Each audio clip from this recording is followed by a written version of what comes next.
get confused. So you ready to get grilled, Amelia? Yeah. All right. So excited. All right, I'm gonna Yeah. take All right, so we are recording. So go ahead and take it away.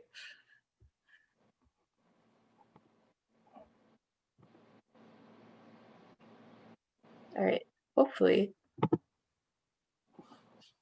Is that all good? Can everybody see that? Yep. Yes. Okay, cool. So this is essentially just compost basics, just getting you the idea. Really, unless you're working in a commercial facility, you really don't need to know that much. Home composting is pretty much what Lars had said earlier. Like if it smells, toss in a bit more browns and you're good to go. But essentially, what is composting? So it's based off of the natural process of recycling organic material. So it's a idealized method for treating solid waste. So the organic material is broken down by microorganisms with the presence of oxygen, which is a key part. And it's to a point where it can be safely stored and handled and then applied back into the environment. So it just speeds up this natural process by providing an ideal environment. So you're essentially farming your compost versus just like letting it happen in the wild. It's kind of like farming versus foraging. So this is kind of a big thing in the composting world is the biodegradable versus the compostable debate. So biodegradable is generally it's just something that is able to be decomposed by a biological process. Compostable is a little more specific. It's when the organic matter is decomposed into the compost, and it follows a really ideal specific conditions. So it's kind of like the whole a square is a rectangle, but a rectangle is not a square. Compostable is biodegradable, but not all biodegradable items are compostable. So you could argue, like arguably, plastic is biodegradable. Some types of plastics can biodegrade, but we're talking on a time frame of a couple centuries, a couple thousand years, maybe a million years. So like it's gonna break down, but it's gonna take some time, and it's also gonna leave some nasty stuff behind. Like it's gonna leave some really toxic materials behind it. Compost, on the other hand, breaks down a lot faster. Um, it can honestly be as fast as a couple of weeks, and then to like a year or two, which is like a long time. But if you're comparing it to a million years, like that's nothing. And then compost, when it breaks down, its byproduct is the compost, which is what you use to like act as like a fertilizer or a soil amendment or anything. So there's nothing toxic in it. There's not going to be any negative side effects. So that's the main difference between biodegradable and compostable. And then the BPI certification down here, I'm assuming you can see my mouse move. If not, when you're out shopping and looking for compostable materials, you want to see this BPI sign on it because that means it's actually been tested and approved to be compostable. There's a lot of greenwashing going on where people are like, oh yeah, this is totally biodegradable, and it's not. It won't compost. To be compostable, you have to be of a particular organic matter. So you want to look for that BPI label, and that is what is actually considered compostable. And then a key point of this is it's compostable in an industrial facility. If you toss it in your backyard, let's say I have like a paper cup that's BPI certified. If I toss that in my backyard compost, it's probably going to be there for a couple of decades just because that backyard compost doesn't reach the capacity of an industrial place would. But I'll talk about that a little bit later on if you're confused. So the main thing to take away from this is biodegradable does not necessarily equal compostable. So composting has 4 main ingredients. It has your browns, which are your carbon source. So it's the food for the decomposers. So you're thinking like your carbs for your microorganisms. And it consists of dead leaves, branches, twigs, paper, sawdust. So essentially brown materials. And then you have your greens as your second ingredient, and that's your nitrogen source, which helps decomposers to grow and reproduce quickly. So think protein for your microorganisms. And that's all your fresh organic materials like your food scraps, your lettuce, your banana peels, your yard clippings, grass, stuff like that. And then you have oxygen. So you need to have oxygen in your pile, and then you have water. And then temperature isn't really an ingredient, it's more of a condition, but you want your range to be between 130 to 140 degrees. And this is the range where the aerobic organisms are at their peak. So they're breaking down the waste and they're reproducing at a really fast rate. And it also kills off any negative bacteria or like weed seeds or other invasive things that you wouldn't want to be in your compost. So then the organisms in your compost, this part is really important because a lot of people don't realize that like your compost is alive. It's a living ecosystem. So there's two main types of bacteria that are applicable to this. There's aerobic bacteria, which require oxygen, and they consume organic waste and excrete chemicals that are necessary for plants, like nitrogen, phosphorus, and magnesium. So plants require these to survive. Anaerobic bacteria doesn't require oxygen, and it also doesn't process the waste as efficiently. And the part that's significant about anaerobic bacteria is that they release biogas, which contains methane and CO2, which are some of the big greenhouse gases. So it creates a lot of greenhouse gas effect, specifically from anaerobic bacteria. And then most of the organisms in compost are teeny tiny little bacteria. And then additionally, there's fungi and yeasts. And then there's a whole food web. So you can see on this chart, it's a little bit complicated. But you start down here with your organic material, and then you move up, and your bacteria and your molds and your fungi eat the organic material, and then predatory like then there's like nematodes and protozoas, and they eat the bacteria and the fungi. And then on the top layer, predatory nematodes and other types of insects will eat them. And then additionally, there's pill bugs and centipedes and worms. And you want all of these things in your compost because it creates a healthy ecosystem. Additionally, there's a specific type of compost called vermicompost, which is specifically with worms. And that stuff is like really high quality. Like everybody wants vermicompost. And they make their compost is called like a specific name. And you can like sprinkle that on your house plants. It's really good stuff. But like when you look in your compost, if you're seeing like centipedes or pill bugs, that's totally fine. Like it's just part of the food web. The one thing you want to be concerned about, if you're seeing flies and a lot of like fly larvae, that means either you have like meat or dairy in your compost, something that doesn't get broken down really well at residential or like home level compost, or it's not hot enough, or there's too much water. So then you have to troubleshoot your compost. But in general, you want bugs and insects in your compost because then it's a healthy environment and it's using aerobic bacteria. So how to compost? Honestly, if you put the effort in, you'll get a lot of compost. The compost will reflect the effort you put in, but you really don't have to put a lot of effort in. So I am unofficially in charge of my parents' compost pile, and essentially I've collected up all the browns. So I collected up a bunch of bags of leaves during the fall, and they're sitting in our garage. So I go out to my parents' compost and toss in their compost bucket, and then I'm like, okay, that was like 2 or 3 handfuls of greens, and then I find about 3 to 4, make a ratio of 3 to 4 browns to 1 green, so that's like 8 handfuls of leaves, toss that in there, good to go, problem solved. Like, it's really simple, unless you wanna make it super complicated, and you can, but in general, the thing is just 3 to 4 browns to 1 green, put in the compost bin, stir it around a little bit, and you should be good to go. So you do need to add water, and it's pretty much just like add water as needed. So if you reach in and you grab your compost and you squeeze it, you want it to stick together. Like you want the clumps to stick together, but you don't want like water draining out and you don't want it to fall apart. So the compost industry uses the phrase you want it to have the consistency of a run out sponge. So it's like it's wet, but it's not like dripping wet. So it's like a good snowball consistency.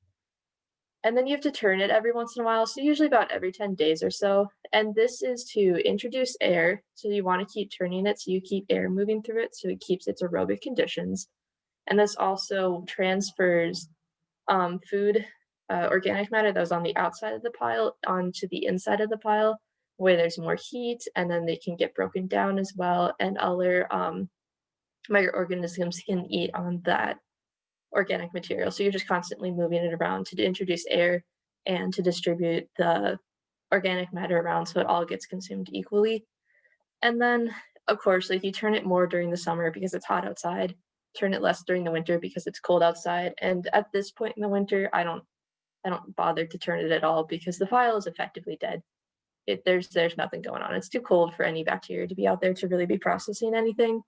So once it starts to get warm and like you're to the point where like the ground isn't frozen anymore, like there's thaw, then you can start really working your compost pile again. So unless it's like inside, you don't really do much with it during the winter. It just kind of sits there, takes a break. And then at home compost, unless you really work it, takes like a year or two, and it's fine. Like it's pretty chill. Like honestly, you don't have to do that much unless like you're really trying to turn something out. But yeah, that's pretty much how it goes. It's pretty simple. Um, Troubleshooting it is pretty easy as well. If it seems like Lars had mentioned earlier, if it's got a smell or if it's too wet, just toss some browns in. Might need to toss some greens in to even out the ratio. It's a pretty straightforward method of doing things. So the benefits of compost, there's a whole host of them. Obviously, it's a soil amendment, so it creates healthier plants. It conserves water, which is really great. But like Prairie Island has super sandy soil, so the water drains really fast. And if you put the compost adamant in the soil, it'll help conserve water, so you don't have to water your soil as much. Your plants will be healthier. You're also adding the additional benefits of like the nutrients that are already in the compost. You don't need to add a fertilizer or anything. So that really helps. Obviously, it reduces waste and helps with climate change issues because you're eliminating. If you put your food scraps in the trash and it goes to a landfill, it gets put into a just like it's in a landfill and it gets compacted and compacted and compacted and it gets squished down so tight that there's no airflow, which creates anaerobic conditions, and then you get the production of methane and carbon dioxide, which is where you get like the greenhouse gases from. So by putting it in the compost and letting it go through an aerobic condition for digestion, you eliminate the production of significant amounts of methane and carbon dioxide. Additionally, like it can be used in a ton of different things. It's used on a lot of like road maintenance to help work with like water flow and soil erosion. You can work with like stormwater management. There's tons of things you can do with compost. I've seen a lot with like fire management in California. So pretty much you can apply it to a lot of things, but there's a whole host of benefits to it. So currently, Prairie Island has, for the residential compost, they have tumblers, and I have a picture on it in the next page. And so the accepted items is pretty straightforward, and it's pretty much the same for all like residential versus commercial facilities. So at a residential facility, you can add food scraps, like eggs, eggshells, veggies, fruits, all of your bread, like any like food that you just weren't going to finish. Tea bags, once you take off like the string and like the staples and anything like that.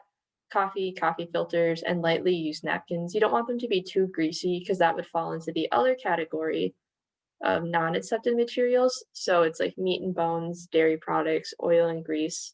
So those three, the meat and bones, dairy, and oil and grease, can be composted at a commercial facility because commercial facilities are able to maintain high heat consistently, like every day they're hitting 140 degrees across the board. And that's how they can break down these items that are really hard to break down otherwise. Also, that high heat ensures that there's no bacteria growth. In a residential compost, you're not going to hit that high heat every day. You might even hit like, it is not super often you're hitting 130, 140 degrees. You're maybe getting like 100, maybe. So like you're just not getting a high enough heat to effectively take out any bacteria that could come from those. Pet waste, you don't want to put in there ever just because it carries like bacteria. That's really bad.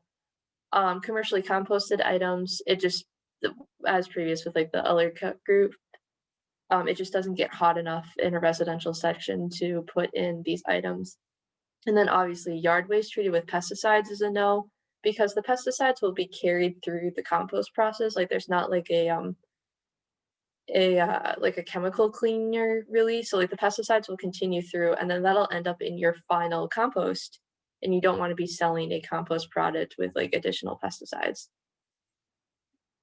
Oh, and the same goes for any plants that have like diseases as well. Like you don't want those diseases carrying through either.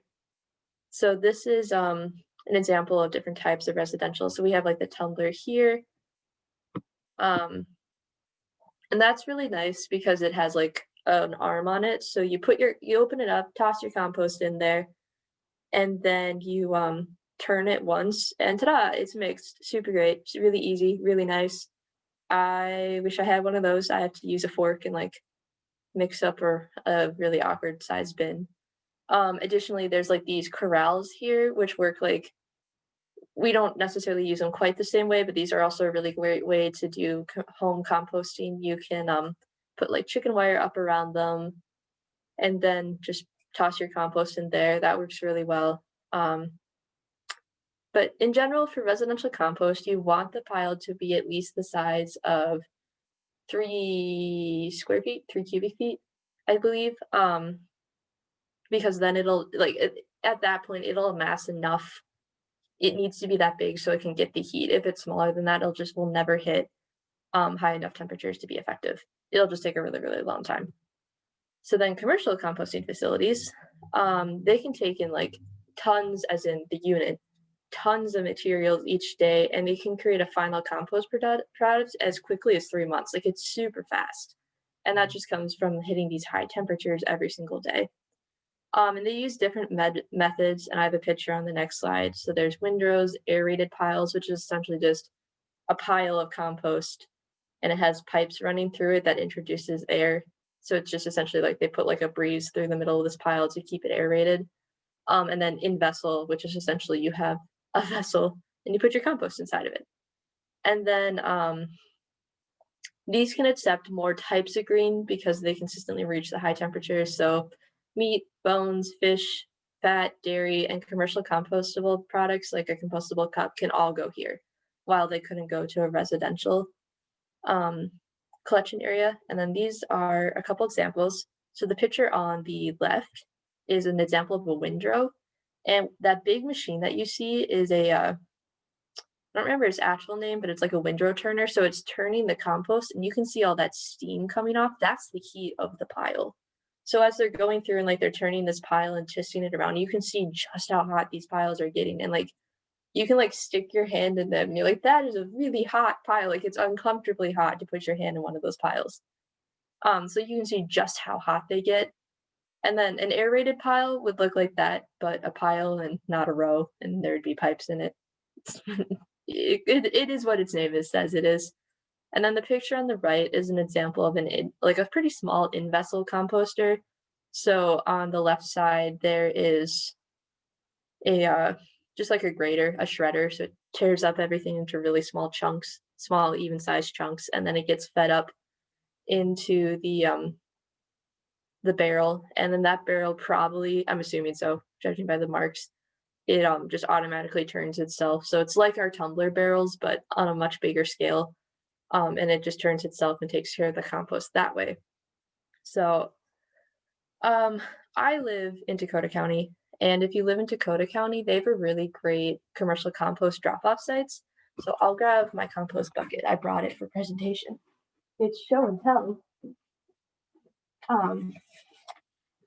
So this is my compost bucket. It is the very familiar white buckets that you can get from Prairie Island. And inside, we just have all our compost. Right now I have some lettuce stalks, some eggshells. That's really it. I guess we've been eating a lot of lettuce and eggs. And then it has this green compostable bag. So you get with it, and then once you're done, once your bucket is filled up, you take it to a commercial drop-off site. And for me in Hastings, there's one like 2 miles away from here. It's like a 3-minute drive, super easy. You go in there, you drop off your bag in the enclosure, grab a new bag. Super easy, super chill. It's free. It's honestly so much easier than actually doing any compost because I don't have to do any work. Highly recommend. So yeah, I guess like look in your own townie or own town. That wasn't a word. Look in your own like township, county, city. See, there's like slowly more and more of these drop sites are becoming available.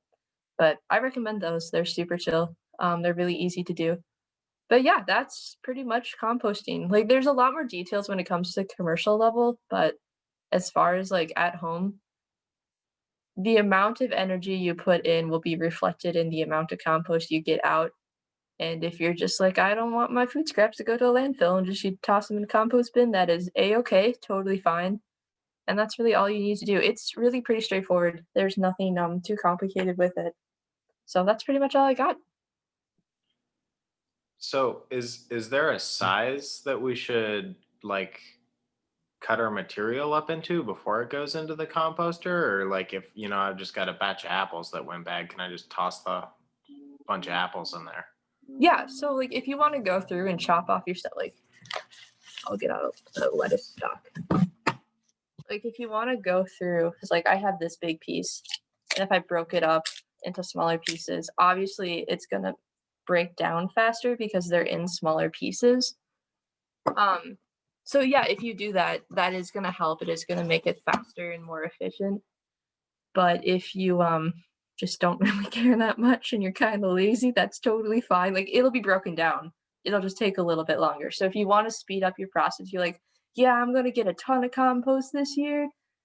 Go for it. Break up your pieces into tiny pieces. It'll go faster. If you're like, I don't really care that much, but I'm gonna put it in the compost pile, you can leave your apples whole. You don't have to slice them up or anything. So I've heard about people having to finish their compost before they put it on their garden. What does finishing your compost mean? So there's different stages that different bacteria are active at different like temperature stages, and there's like a name and I don't remember them. You can easily find it if you search online. So as your compost goes through the process of breaking down, different bacteria species are going to be working on it. So once you get it through like the heated point, as it like comes back off like the high heat point and cools down, it's going through different compost. So it needs to be put into like a finishing pile, and you just kind of let it go through that. And you'll still like it'll break down into more finer brown chunks into like a more like identifiable compost look. So it's kind of just like a separate pile off of the heating. So yeah, you can do finishing if you're like really into it.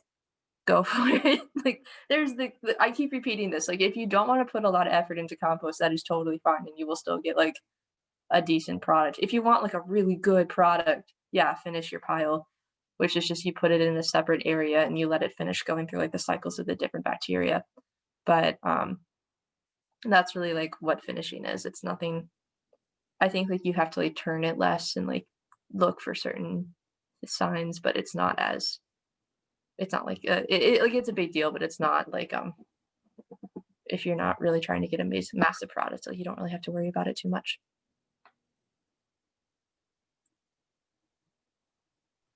Cool. Well, I think that answers the questions that I had. Well, thanks, Amelia. That was really excellent. Yeah, that really was. good information.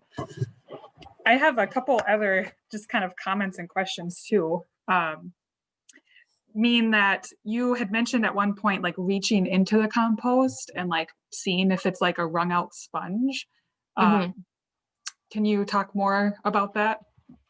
Yeah, so you just like as it's going through the process of being composted and breaking down, you just like go and check in.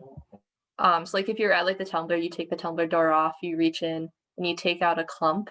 You want it to kind of stick together. You don't want the clump to if it's too wet, it'll stick together, but if you squeeze it, there'll be like water trickling out. It'll be kind of like muddy. It'll probably smell.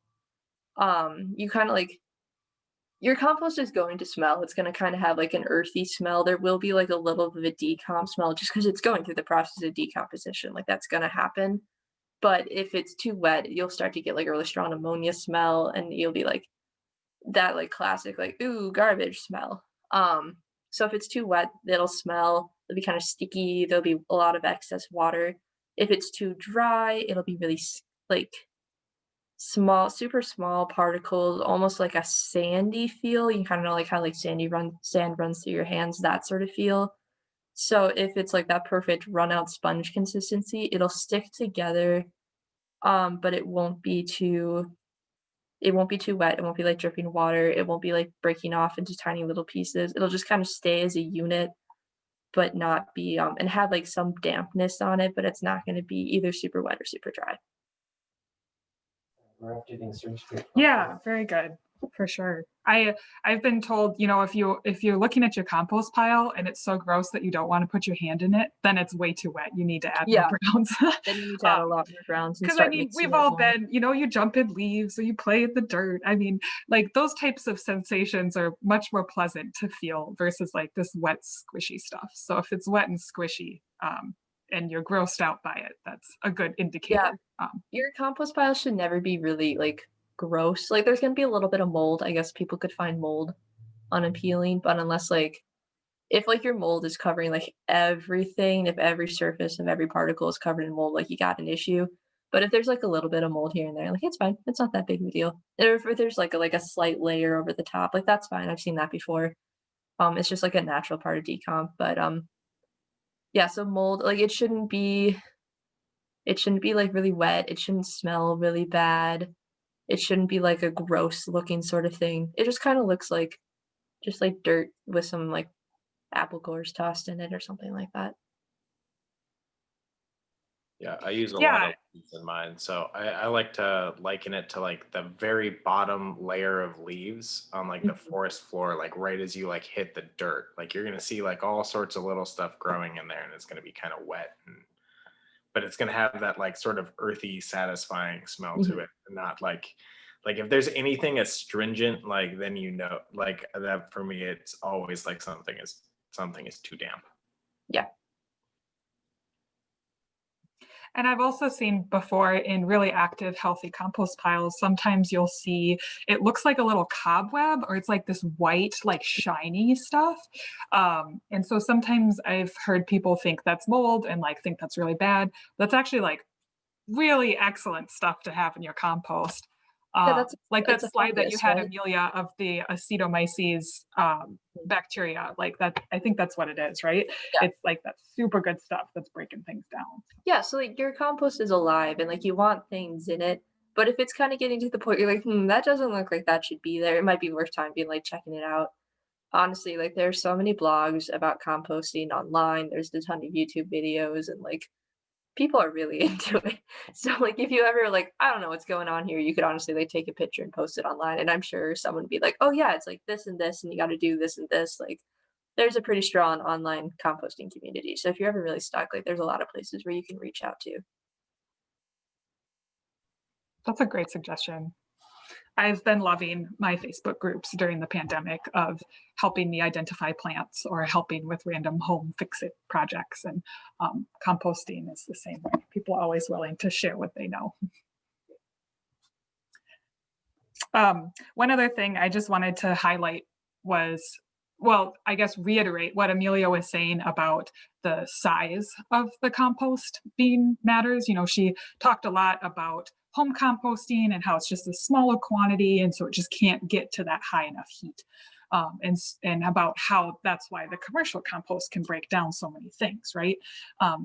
And so I know for me, like if I try to start and do my own compost, me and my husband cook and bake a lot, but there's only the two of us. And so there's only so much quantity of like food Mhm. scraps that I can even get to make a compost. So even if Tim and I are making our own home compost, we just don't really have enough quantity to make it a significant enough pile to get any heat out of it. Like it's just a small pile of scraps. And so it'll still compost, like Amelia said. It might just take a couple years.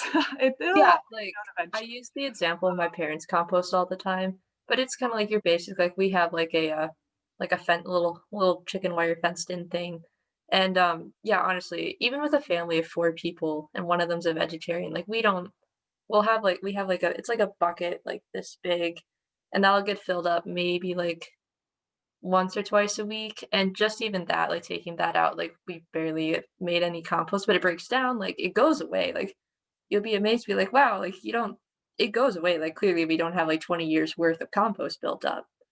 Um, it just takes a really long time, so if you're really working for it, like, yeah, you can definitely get within a year, like, a compost yield, but it is for composting, it is reasonable to not expect very much, and so, like, it's a better alternative than putting it in the landfill. Yeah.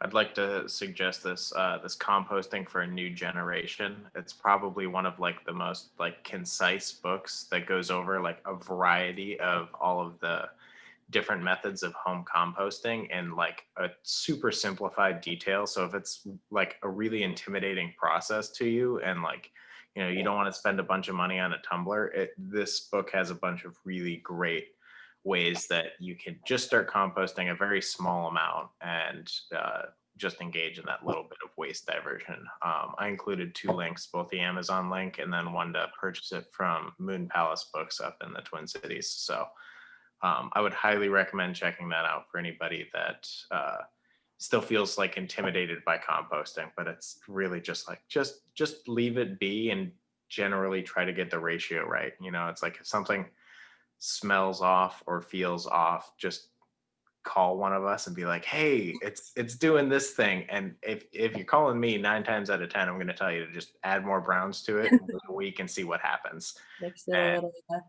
Yeah, and it seems to resolve itself pretty well.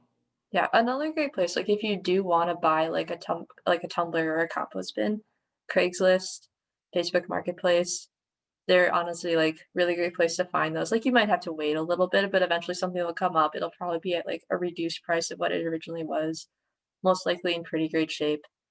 So that's a really good place to keep an eye out too for if you really want to like get into it. But otherwise, just like a pile of, I mean, it does depend on like your city codes and stuff like that. But like if you have the capability to just be like, yeah, it's just a pile, it's fine. It'll do the trick. That's really all you need. You don't really need anything special. Yep.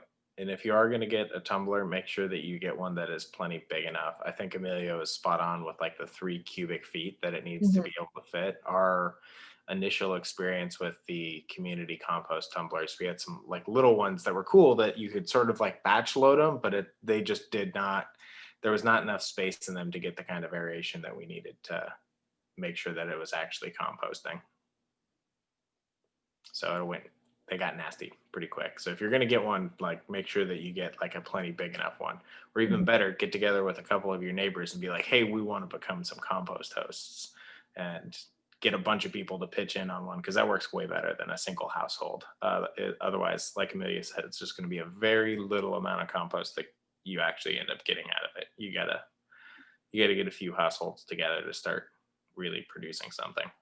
You can always do worms too. Those are fun. Then you got some pet worms. That's always a great time. Essentially for that, you just need like one of those like big storage bins, and you put some nice dirt in there and some leaf cover, and then you give them like the best of the best scraps, like the strawberry tops and like the old apple pieces, and you treat them like great. And then you have worms for pets, and you become really attached to them, and you give them all names, and it's a great time. But they make really nice compost. I take it no experience there with giving the worms names Oh or no, anything. I definitely didn't have like a really great worm colony in 6th grade for like that science project. Definitely not. No. That's awesome. Well, thank you, Amelia. That was really, really good information. Yeah. Any more questions from anyone else?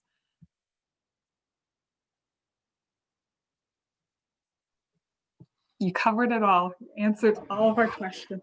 Yeah, it's pretty basic. Like you can't it's pretty straightforward. It does not it sounds intimidating, but like once you start, you're like, "Oh wow, that was really pretty easy." Sweet. Well, I am going to stop the recording here.